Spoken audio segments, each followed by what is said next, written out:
Well, welcome back to the 21st Annual Wild and Scenic Film Festival here in Nevada City, Grass Valley, California, Sierra Foothills. We're in Communal Cafe in Nevada City where our media lounge is happening, and my name is Kimberly Ewing. I'm your host.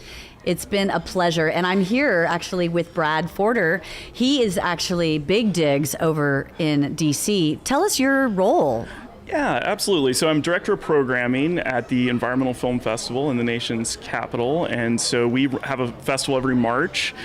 We screen about 100 to 150 environmental films there. And we have a festival coming right up. You do? In March, you said? We do, oh. Yeah. But it's nice to be here. This is my first time at Wild and Scenic. And just hats off to the programming team and all the staff. I mean, it's been a great weekend. So I've really enjoyed being here. How did you hear about the Wild and Scenic? Well, over the years, there's been a lot of overlap with our programming and Wild and Scenic, and so we definitely have followed it over the years. I've known about it for a long time. To finally see it in person has been fantastic, and just to be anywhere in person after these 3 years has been amazing. So to be back in theaters, it's just been a really special weekend. Have you enjoyed some of the sessions here this weekend? I have, and I've been on the jury, which has been great. So I've seen so many of the films even prior to coming in. But yeah, there is something obviously you can't replicate with virtual versus in person, and to just be back into these theaters, and so many of these films too,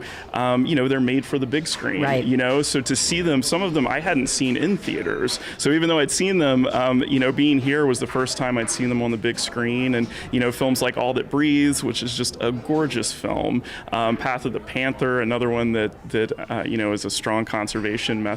But yeah, it's great to be in the theater too with others. Good. Well, welcome. Yeah. We're so Thanks. happy you're here. Now, tell us a little bit about your program, because you guys are the OG. We're 21 years, and you have been doing this. Yeah, so in this is our DC. 31st year, and so the festival started. Flo Stone founded it in the early 90s, and so she came from New York, where she helped found another festival, the Margaret Mead, which is another one to check out. But when she came to DC, she started partnering with environmental organizations, community organizations, to showcase environmental film. So it was kind of one of the first of its kind, and so over these 30 years, we have continued this collaborative model. So every March, we screen about 100, 150 films, and we partner with about 20 to 30 venues. Okay. So Smithsonian museums, embassies, government buildings, universities, libraries. So by doing that, it really diversifies our programming, because I work with a lot of other guest curators, and also our audience. It kind of broadens our audience going to all those different organizations. And you're the program director, so you do it all. Right, yeah. So with a big team, I'm sure. That's right, yeah. How are you feeling? Our theme this year at Wild and Scenic is community, but unity in community. Yeah. What do you think when you guys do a theme there, or do you pick something that brings a thread through your films each year? Yeah, over the years, this year, I think last year it was our anniversary and leaning into that. This year is leaning into being together. Yes.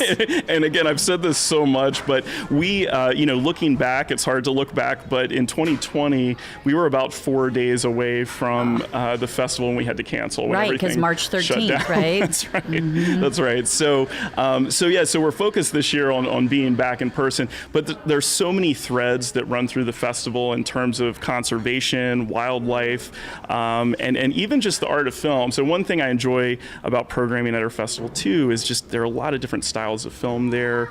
So we screen experimental films, observational films. There's a big variety there.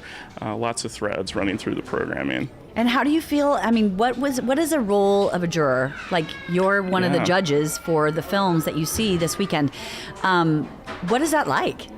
Oh, it was an amazing experience, and I think one of the great things about being on a jury and being on a jury too, because normally I facilitate it and I'm kind of observing, but to be a part of a jury is amazing because you come in with a list of your ideas and your rankings, and by the end of the conversation, after listening to 6 other people talk about their opinions, you learn things that you never would have thought about, and so I think bringing people into the room, it's the best way. It's the best way way to kind of look into a film and collaborate on a decision, because it really does kind of open up your horizons in terms of watching film.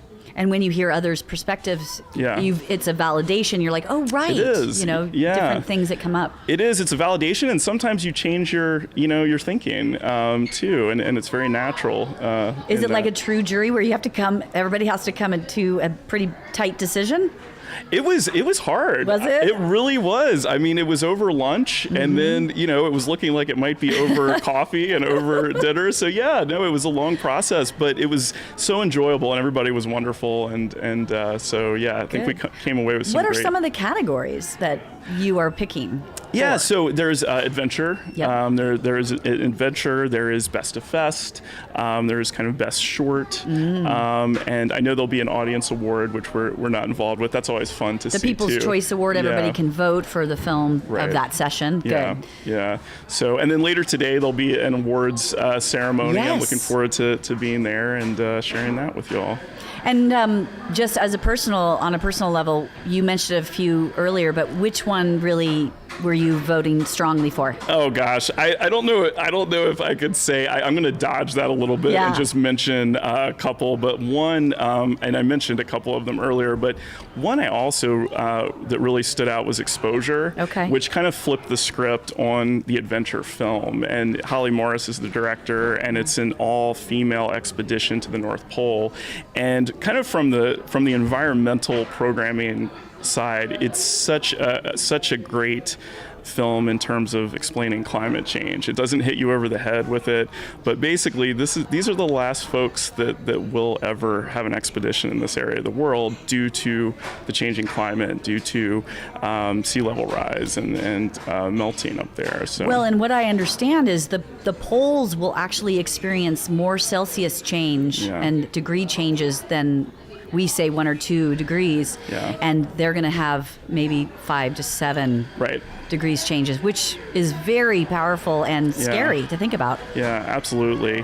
There were so many, though, and I do just want to say also, I mean, so many shorts here that are amazing, and I think one of the things that I love is, just the hope that you see in other people, and there are a lot of profiles. There are a lot of films that profile people doing amazing things, and I think, as I'm programming, one of the pieces of feedback that we get over the last 10 years, a lot of it is just your films are really depressing. And you can't how they were. Yes, and you can't sugarcoat these issues, but I think we can find hope in people, and so filmmakers are latching on to that, and so it's really exciting to see, especially in this lineup, films on so many amazing people doing amazing things, and so that's been fun too, to watch a lot of the short films. And Brad, that's exactly my point is, 25 years ago when we started to see these environmental documentaries about animals or things that are happening, they just crushed you and you're like, I feel so helpless now. But the narrative has changed and the humanity has returned and it builds hope. It builds, what can we do? Go to the website, be a part, be a participant. Right. And to me, that's just really smart because you're going to open that and open people's hearts more that might not even have seen the movies 20 years ago. That's and they're right. seeing them now with more of an open heart and an open mind. Yeah, that's right. And they're just, and we can all relate to many of these personal stories too. So that also is a great way to expand the audience. What is the name of your film festival? Yeah, so our festival is the Environmental Film Festival in the nation's capital, so DCEFF for short. Okay. And it's right around the corner. And again, we're excited to be back in person. Are there films that are at the same? Yes. I mean, have you seen some at both festivals? There is. There's a lot of overlap. There really is. And so, but with some of these films, even watching them 2 or 3 times, just as powerful. Oh, yeah. Yeah. Well, Brad, it is such a pleasure to have you here. Thank you. Come back and see us another time. I will. It's been great to be here. And again, congratulations to Wild and Scenic. It's been a great festival. And good luck with yours in a month, you. huh? Thanks a lot. All right. Thank you, Brad. Thank you. So you've been listening to Wild and Scenic Film Festival's Media Lounge. I'm Kimberly Ewing. We'll see you next time. Thank you.